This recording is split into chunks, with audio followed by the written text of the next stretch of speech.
ஒன்றிய அமைச்சர் தர்மேந்திர பிரதான் என்ன சொல்கிறார்?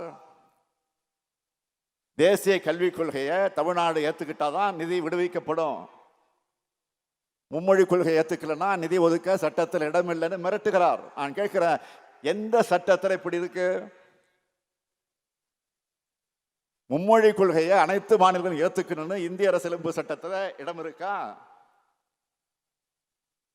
இந்திய நாடாளுமன்றத்தில் நிறைவேற்றப்பட்ட சட்டமா அது? உங்களால ஒரு நீட் தேர்வைய குற்றச்சாட்டுகளுக்கு இடமளிக்காத வகையில் நடத்த தெரியல. நீங்க தமிழ்நாட்டுக்கு அட்வைஸ் பண்றீங்களா? பேரு தான் தர்மேந்திர பிரதான், ஆனா தர்மமே உங்ககிட்ட இல்லையே.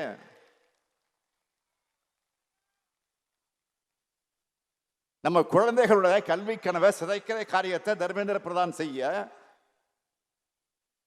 அதை கண்டிக்காம தடுத்து நிறுத்தாம மாண்புமிகு பிரதமர் மோடி வேடிக்கை பார்க்கிறார். இதுதான் பிரதமருக்கு அழகா?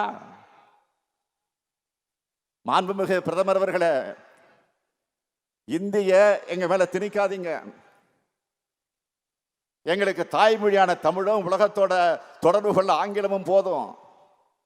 தேவைப்பட்டா இந்தி என்ன கிரேக்கம் லத்தீன் மொழிகளை கூட அறிவியல் தொழில்நுட்பம் மூலமாக கத்துக்க போறோம். இன்றைக்கு தமிழ்நாடு இப்படி வளர்ந்திருக்க காரணம் நாம தேர்ந்தெடுத்த இருமொழி கொள்கை பாதை.